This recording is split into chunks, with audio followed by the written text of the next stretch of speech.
Convidado.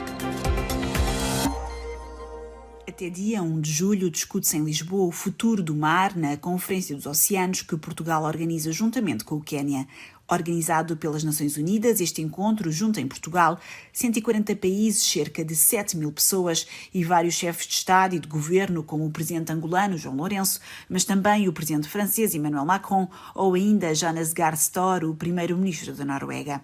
O mote deste encontro mundial é salvar os oceanos, proteger o futuro, e o investigador Emanuel Gonçalves, coordenador científico da Fundação Oceano Azul, que está presente nesta cimeira, afirmou em entrevista à RFI que não há dúvidas sobre a destruição dos oceanos, mas que ainda é possível reverter os efeitos dos danos causados se as medidas de proteção forem implementadas agora. Isto é uma conferência das Nações Unidas que tem este objetivo de chamar a atenção para problemas concretos e no caso do oceano o principal desafio é como proteger o oceano. Portanto, essas diferentes medidas que estão em discussão têm como pano de fundo uma informação científica, digamos assim, sólida e estruturada e sobre a qual já não há qualquer dúvida de que nós estamos a destruir o oceano. Estamos a ficar cada vez com menos vida no oceano e estamos a poluir o oceano e a fazer com que ele se torne disfuncional, digamos assim. E, portanto, o grande desafio que está na agenda internacional e que está a ser discutido é como é que nós vamos parar de destruir o oceano e como é que vamos começar a reconstruir o oceano e restaurar e recuperar o oceano. E se é uma boa notícia que temos a ciência que nos mostra os problemas, e essa ciência hoje é completamente clara com os relatórios das Nações Unidas, quer na área climática, quer na área da biodiversidade, das espécies e dos impactos.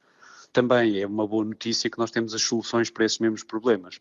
E sabemos que se implementarmos, como está a ser aqui apelado, uma rede internacional de áreas marinhas protegidas até 2030 no máximo, que protejam devidamente o oceano, portanto que funcionem, temos uma solução óbvia, imediata e direta para não só proteger o que resta do oceano, que já, segundo a ciência nos mostra, é menos de 13% do oceano global, como precisamente fazer com que ele recupere, porque quando nós pomos estas áreas nos lugares certos, a biomassa recupera, as espécies recuperam, e isso vai fazer com que o oceano se torne saudável e que também as áreas onde existam as atividades como a pesca beneficiem desta recuperação. O que são e onde é que se encontram atualmente estas áreas marinhas protegidas? Bom, neste momento, apesar de já mais de 30 anos a comunidade internacional ter acordado em objetivos de proteção, nós temos menos de 2% do oceano, 2, 3% do oceano devidamente protegido.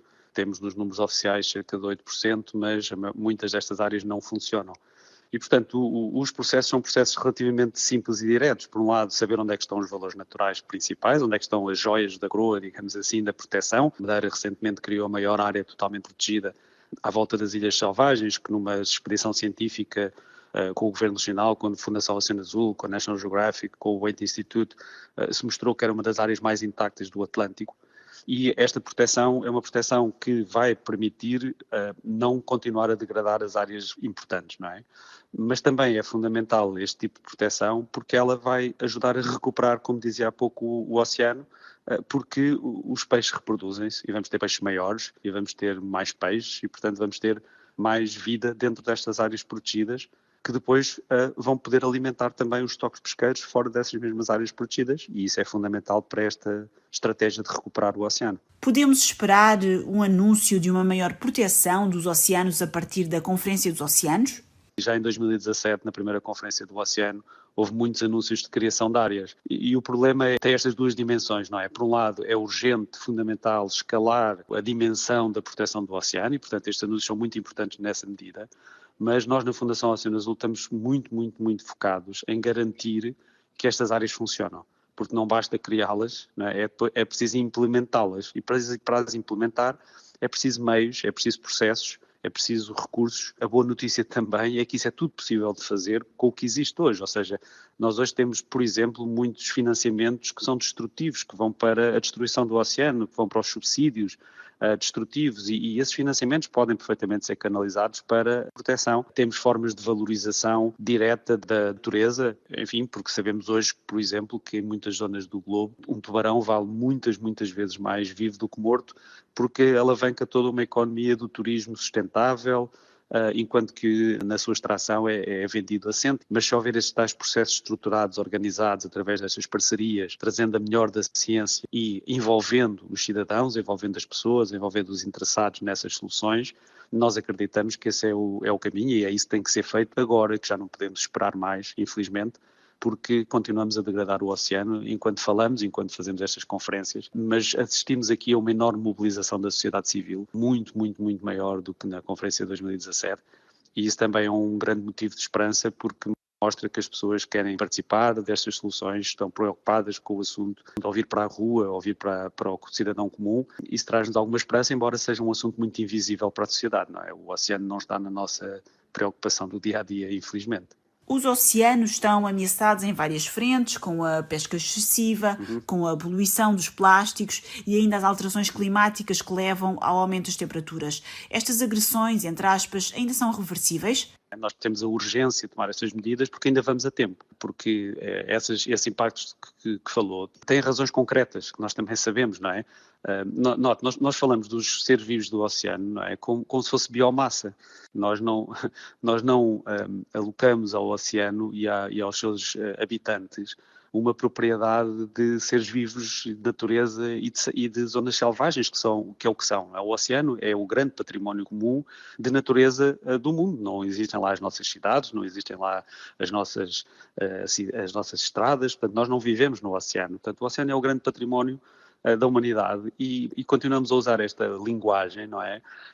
Que em terra já não usamos. Nós não falamos de biomassa de leões, nem falamos de biomassa de zebras, isso não nos faz sentido. E os leões, até se calhar, todos eles damos-lhe um nome, são reconhecidos enquanto indivíduos. Ora, nós não fazemos isso com os atuns, não fazemos isso com os espadardos, não fazemos isso com os tubarões. Portanto, há aqui uma clivagem grande, não é, na nossa postura, que trouxe esta indústria da destruição massiva, se quiser. Portanto, o que nós temos feito no oceano nestes últimos anos, principalmente a partir da Segunda Guerra Mundial, foi assumir que eles eram infinitos e assumir que os nossos impactos não tinham consequências. E hoje sabemos claramente que isso não é assim e, portanto, essas práticas antigas de gestão, baseadas na máxima exploração da tal biomassa, como nós chamamos, são práticas erradas, são práticas que trazem elas próprias destruição e também trazem destruição social, trazem destruição das comunidades costeiras e ribeirinhas, que deixam de ter estes recursos à sua disposição, por via desta grande industrialização da pesca global. As alterações climáticas, obviamente, agravam estes problemas quando o oceano está degradado, porque nós sabemos que o oceano é resiliente e, portanto, consegue resistir a muitos destes efeitos e até mitigar muitos desses efeitos. Se não houvesse oceano, o planeta já não era habitável para os humanos na maior parte da sua superfície, porque ele absorve mais de 90% do excesso de calor. E, portanto, se não conseguirmos inverter estas tendências de destruição, não vamos deixar um planeta com futuro aos nossos descendentes e os problemas estão cá já hoje, não é? E no que diz respeito às medidas, ainda estamos a uma grande distância daquilo que é necessário. Ouvimos Emanuel Gonçalves, coordenador científico da Fundação Oceano Azul, que está presente na Conferência dos Oceanos sobre a urgência de salvar o mar e os seres vivos que aí habitam. A Conferência dos Oceanos começou no dia 28 de junho e vai terminar na sexta-feira, em Lisboa.